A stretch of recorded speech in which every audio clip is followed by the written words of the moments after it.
Hello বন্ধুরা, শুভ সকাল। কেমন আছো তোমরা সবাই? আশা করছি ভালো আছো, সুস্থ আছো। আমিও খুব ভালো আছি। আমি কাজল, আর কাজল অঙ্কিতা লাইফস্টাইল ব্লগে তোমাদের জানাই সবাইকে ওয়েলকাম আর অনেক অনেক ভালোবাসা। আজকের ব্লগটা আমি এখান থেকেই শুরু করছি। আশা করি আপনাদের ব্লগটা ভালো লাগবে। যদি ভালো লাগে অবশ্যই প্রথম থেকে শেষ পর্যন্ত দেখার অনুরোধ রইল। তো চলো। আর এখন বাজে হচ্ছে 5:30, আর আমি আজকে উঠেছি হচ্ছে 5:30টায়। 5:30টায় উঠে বাইরের বাসনটা ছিল সেটা আগে ধুয়ে নিয়েছি। আর ধুয়ে দেখো মেয়ে হয়েছিল উঠে গেছিলো, তো তার জন্য হচ্ছিলাম একটু হরলিক্স করে দিলাম। ওকে হরলিক্সটা করে দিয়ে এখন চলে এসে হচ্ছে এই ঘরে। আর এই ঘরে বিছানাটা না 1 সপ্তাহ ধরে তো আগে বেছানোই ছিল, তো ওটা আর তোলা হয়নি। তো আর যেহেতু শাশুড়ি মা এখানে দুপুরবেলা এসে একটু শুচ্ছে মানে ঘুমাচ্ছে, তো এর জন্য ভাবলাম কি এটাই চেঞ্জ করে দিই। তো এই জন্য দেখো এই ঘরে চলে এসেছি এখন। আর এখন এগুলোকে চেঞ্জ করে এখন ভালো করে গুছিয়ে পেতে নেব।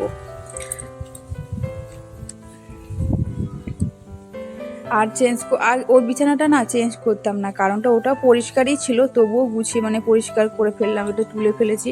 কারণটা কি বলতো, একটা বিড়াল এসে না আমাদের বাড়িতে এখানে মানে ঘুমাচ্ছে। মানে এমনি ঘুমালে ঠিক আছে, কিন্তু কি বলতো বিড়ালটা না প্রচণ্ড নোংরা হয়ে এসে এখানে এসে হচ্ছে ঘুমাচ্ছে। এই জন্য না বিছানাটা আবার বেশি নোংরা হয়ে গেছে। তো যাই হোক, ও ঘুমাচ্ছে আর কি করা যাবে, তাই না বলো? তো ওইদিকে দেখো, আর এই আনলাটা হচ্ছে ও গছানো ছিল, তো আর এইগুলো হচ্ছে পুরনো যেই নাইটিগুলো আমি পরি না, তো সেইগুলোই হচ্ছে এখানে রাখা ছিল। তো সে ওইগুলো আবার উল্টো করে ভালো করে ভাঁজ করে রেখে দিয়েছি। কী বলো তো, আনলার মধ্যে সেরকম তো জামা কাপড় আর রাখা হয় না, তো এখানে এরকমভাবে রেখে দিয়েছি। আর এই বছরে মানে এত জামা প্যান্ট হয়ে গেছে মানে মেয়ের, মানে রাখার আর কোনো জায়গাই নেই। মানে সোয়েটারগুলোর জন্য না আরও বেশি বেশি মনে হয়। আর বিছানা চাদরটা না আমার হচ্ছে বিয়ের মানে বউ ভাতের মানে বিয়ের আগের থেকে ছিল। তো এই বিছানা চাদরটা হচ্ছে 5 বছর ধরে ইউজ করা হচ্ছে, তবুও মানে একটু ছিঁড়ে গেছে। তবে কিন্তু কী বলতো, মানে এতটা মানে আরাম লাগে শুতে, মানে এটা শুধু সুতির তো, মানে ভীষণ আরাম লাগে ঘুমানোর জন্য। আমি তো মাঝে মাঝে পাতি, তো বরমশাই বলে কি যে ছিঁড়া জিনিসটা না পাতবে না, ওটা তুমি একপাশে রেখে দাও। তবুও আমি বলি কি না না আমি তাও রাখবো বলে আমি রেখে দিয়েছি। তো যাই হোক, এইদিকে দেখো ওই বরমশাই যেহেতু ঘুমাচ্ছে, তো ওই ঘরের বিছানাটা তুললাম না, ওটা আমি পরেই তুলবো। আর এখন দেখো ওই ঘরটাকে একবারে ঝাড় দিয়ে চলে আসলাম, তো ভাবলাম আমাকে ঝাড়ই দিইনি, ঝাড় দেওয়ার পরে আগে তোলা হবে। তো দেখো এদিকে আমি ঘরগুলো এখন গুছিয়ে নেবো আর ঝাড় দিয়ে নেবো। আর আজকে আমার হচ্ছে আর কি বলতো, আমি হচ্ছে রাতে যেহেতু ভয়েসটা দিচ্ছি না, ভীষণ অসুবিধা হচ্ছে। আর ছাদের উপরে আছি তো হাওয়া দিচ্ছে, তো হাওয়ার মধ্যে আর কিছুই শোনা যাচ্ছে না ভালো করে হয়তো ভয়েসটা। আর গাড়ি ঘোড়া যাচ্ছে, গাড়ি ঘোড়ার আওয়াজে আরও ভীষণ ইয়ে লাগছে। আর আজকে হচ্ছে আমি প্রতিদিন সকালে ব্যস্ততম আমার রুটিন, রান্না বান্না, ঘর গোছানো, সংসারের সমস্ত কাজ কিভাবে আমি করি তোমাদের সাথে সেটাই শেয়ার করব। তো চলো, আশা করি তোমাদের ভালো লাগবে। আর এইদিকে দেখো আমি এখন চলে এসেছি হচ্ছে জামা কাপড়গুলো ভাঁজ করে চলে যাবো একবারে রান্নাঘরে। আর ওই জামা প্যান্টগুলো হচ্ছে বড়মশাই যেহেতু বিয়ে বাড়িতে পড়ে গেছিলো, তো তার জন্যে হচ্ছে আমি ওগুলোকেও গুছিয়ে নিলাম। আর এগুলোও ছিল, আর বিয়ে বাড়িতে সব নিয়ে গেছিলাম না, সেগুলো না কিছুই এখনো গোছানো ছিল না, কিছুটা ছিল আর কিছুটা না রাখাই ছিল, তো তার জন্যে হচ্ছে সেইগুলোও গুছিয়ে নিলাম। আর দেখতে পাচ্ছ জামা কাপড়গুলো আমি কেমন করে ভাঁজ করে একের উপর এক রেখে দিয়েছি। কারণটা কী বলতো, মানে জায়গাই ছিল না সেরকম রাখার মতো। আর ওই ঘরে রাখবো, ওই ঘরে না মেয়ে সবসময় ফেলেই দেয়। মানে গুছিয়ে যতবার আমি রাখার চেষ্টা করব, ও হচ্ছে ততবার এলোমেলো, মানে একটা টানতে গিয়ে আর 2-3টে ফেলে দেবে, এরকম করে আমাকে ডেলি গোছাতে হয়। তাই ভাবলাম কি ওই ঘরে আর রাখবো না, এই ঘরেই রাখবো বলে এই ঘরে রেখেছি। যেহেতু নিচে থাকবে ও দেখতে পাবে, আর ওটাতে হচ্ছে ওপরে একটু থাকবে, তো একটা টানতে গিয়ে আর একটা টেনে ফেলবে, তার জন্যই না এই ঘরেই রেখেছি। আর এখন চলে এসেছি হচ্ছে সোজা রান্নাঘরে। আর রান্নাঘরে আমি এসে না রুটি করেছিলাম, তো তোমাদের সাথে সেটা আর শেয়ার করা হলো না। আর বাসি মানে সকালে যে বাসনগুলো ধুয়েছিলাম না, সেগুলো হচ্ছে র্যাকের মধ্যে তুলে দিয়েছি। আর রুটি, আর এদিকে করেছে হচ্ছে মানে ভেন্ডি আলু ভাজা। এটাই হচ্ছিলো আজকে সকালের টিফিন। তো টিফিনটাকে আমি খেয়ে নিয়েছি। আর মেয়ে তো সকালে হরলিক্স দিয়েছি, তো হরলিক্সটা কী বলো তো একটুখানি খেয়েছে আর ফেলে দিয়েছে, যেহেতু মানে আর খাইনি। তো তো তার জন্য আর ও আবার ওকে আমি রুটি আবার ভালো করে ভেজে দিয়েছি, সেটা দিয়ে ও খেলো। আমার মেয়ে কি করে বলো তো, রুটি যদি দিই না, রুটিটা খেতে চাইবে না। রুটিটাকে যদি তেল দিয়ে হালকা ভেজে দিই, তাহলে ওটা লুচি ভেবে না ও মানে দুটো থেকে একটা খেয়েই নেবে। আর এমনি যদি তুমি হাফ দাও, তাহলে তো খেতেই চাইবে না। মানে বাচ্চাদের মানে মন যে খুশি করা যে এতটা কঠিন, সে আমি এখন জানি। আগে মাকে বলতাম কি, আর এখন নিজেই ভাবি। অনেকটা আমার জীবনে পরিবর্তন হয়ে গেছে, সত্যি কথা। মানে আগে আমি কি ছিলাম আর এখন কি হয়ে গেছে। তো যাই হোক, পরিস্থিতির সাথে সাথে মানুষ মানুষ স্বভাব সব দিক দিয়ে পাল্টে যায়, আর সবাইকে পাল্টে দেয় পরিস্থিতি, এমন একটা, তাই না? তো চলো, আর এই যে সবজিগুলো আমি কাটছি না, এই সবজিগুলো তো তোমরা যদি আমার কালকের ব্লগটা যদি দেখে থাকো, তো তারা তো অবশ্যই জানো যে এই সবজিগুলো হচ্ছে বাগান থেকে তুলে এনেছিলাম। আর এই বাগান থেকে হচ্ছে মানে নিজেদের লাগানো সবজি, যে খেতে যে ভীষণ মজা লাগে, তাই না? এখানে কোনো সার দিয়ে হচ্ছে লাগানো হয়নি, এটা হচ্ছে এমনি লাগানোই ছিল, ওখান থেকে একা একা হয়েছে। তো দেখতেই পাওয়া যায়, সেটাই হচ্ছে ভাজা করব। এখানে হয়েছিল ধনে পাতা, পালং শাক, আর হচ্ছে আর এইদিকে হচ্ছে ওই। তো যাই হোক, আমার এইদিকে দেখতে পাচ্ছ শাকটা এখন ভাজা হয়ে গেছে, আর এটাকে আমি এখন নামিয়ে নেব, আর বাদবাকি রান্নাগুলো কমপ্লিট করে নেব।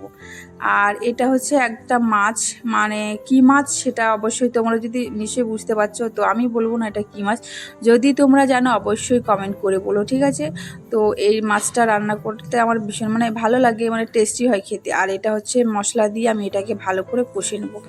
আর ওই কষা দিয়ে হচ্ছে বরমশাইকে দিয়েছি হচ্ছে টিফিন। আর ও হচ্ছে সবসময় মাঝে মাঝে টিফিন নিয়ে যায়, আবার টিফিন নিয়ে যায় না। আর ওকে দিয়েছি হচ্ছে একটা রুটি, আর ওই যে মাছটা যে কষা করেছিলাম না, ওই মাছের ওই কষা দিয়ে একটু করে টিফিনটা দিয়ে দেবো।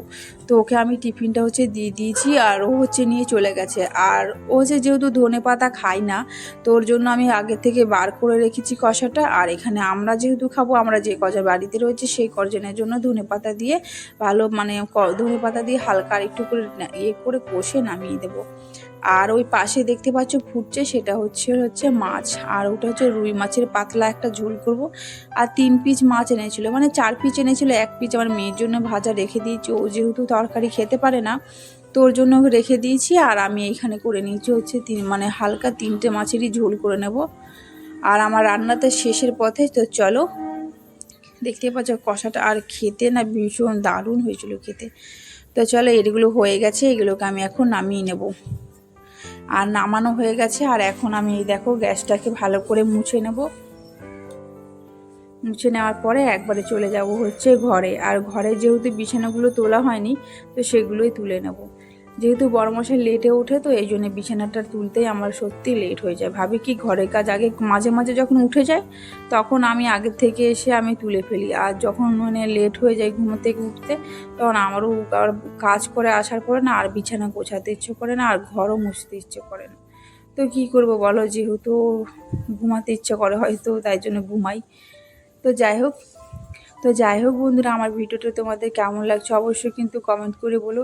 আর তোমরা আমার প্রত্যেকটা ভিডিও দেখো, কিন্তু একটা লাইক করো না। একটা লাইক করলে তোমাদের কি হয়, অবশ্যই লাইক করো। আর যারা আমার নতুন বন্ধু দেখছো ভিডিওটাকে, একটা চ্যানেলটা সাবস্ক্রাইব করে দিও। আর পুরনো বন্ধুদেরকে তো অসংখ্য ধন্যবাদ আমার পাশে থাকার জন্য। এভাবেই তোমরা আমার পাশে থেকো। আর আজকের ভিডিওটা একটু দিতে লেট হয়ে যাচ্ছে, কারণটা একটা প্রবলেম, আমার শরীরটা আজ সকাল থেকে না বেশি ভালোই ছিল না। জানি না হঠাৎ এখন শরীরটা ভীষণ খারাপ হয়ে যায় মাঝে মাঝে। এই ধরো মাথা যন্ত্রণা করে, জানি না কেন এরকম হয়। তো যাই হোক, ওইদিকে আমি দেখো ঘর টর মোছা হয়ে গেছে। আর এদিকে ছিল মেয়ের কিছু জামা কাপড়, আর বড় মশাইয়ের ছিল, আর আমার একটা শাড়ি ছিল। সেগুলো হচ্ছে এগুলো এখন ভিজিয়ে নেব, ভিজিয়ে কেচে একবারে স্নান টান করে নেব।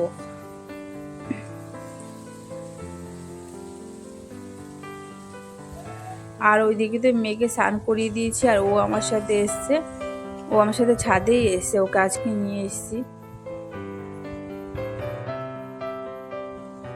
আর ও কী বলতো, ওর দাদুর জামাটাকে দেখো ও নিয়ে হচ্ছে ঘুরে বেড়াচ্ছে, বলছে এটা আমার দাদুর জামা। আমি বলছি কি না না আমার, বলছে না আমার। আর এখনকার মেয়ে বাচ্চারা কি বলতো, সত্যি কথা বলতে ভীষণ পাকা। আর এখন সব সময় সবাই পাকা পাকা কথা বলে। আমার মেয়ে তো বেশি মনে হয় বেশি পাকা পাকা কথা বলে। আর কথাগুলো বাচ্চাদের কথাগুলো শুনতে না ভীষণ ভালো লাগে, মানে মিষ্টি মিষ্টি কেমন একটা সুরে বলবে আর কথা বলবে, বেশ ভালো লাগে। আর যখন দুষ্টুমি করে তখন তো বেশ রাগও হয়। আর আমি দেখো এখানে জামা প্যান্টগুলো মেলছি, আর ও বলছে কি আমাকে কোলে নাও। আর দেখতে পাচ্ছ প্রচণ্ড হাওয়া দিচ্ছিল, মানে আমাদের দিকে এখন ভালো হাওয়াও দিচ্ছে। আর তারপরে খাওয়া দাওয়া করে নিয়েছিলাম, পুজো দিয়ে খাওয়া দাওয়া করে নিয়েছিলাম। আর এখন বাজে হচ্ছে ঘড়ি কাটায় 6:30। তো দেখতে পাচ্ছ ওকে নিয়ে পড়তে বসেছি। ওকে মানে কবিতা মাঝে মাঝে, ওর যেহেতু মানে পড়তে বলতে ও হয়তো ওকে মাঝে মাঝে অভ্যেসটা করা যাতে ও বসে।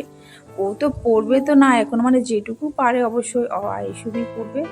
আর ওকে মাঝে মাঝে অভ্যেস করা যাতে ও পড়ে, একটু বড় হলে যাতে বুঝতে পারে যে ওকে পড়তে বসতে বললেই যাতে পড়তে বসে এরকম। এর জন্য আর কি ওকে বসানো হয়েছে।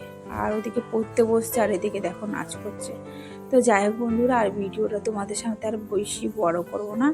আর আমার ভিডিওটা তোমাদের কেমন লাগে অবশ্যই কিন্তু কমেন্ট করে বলো।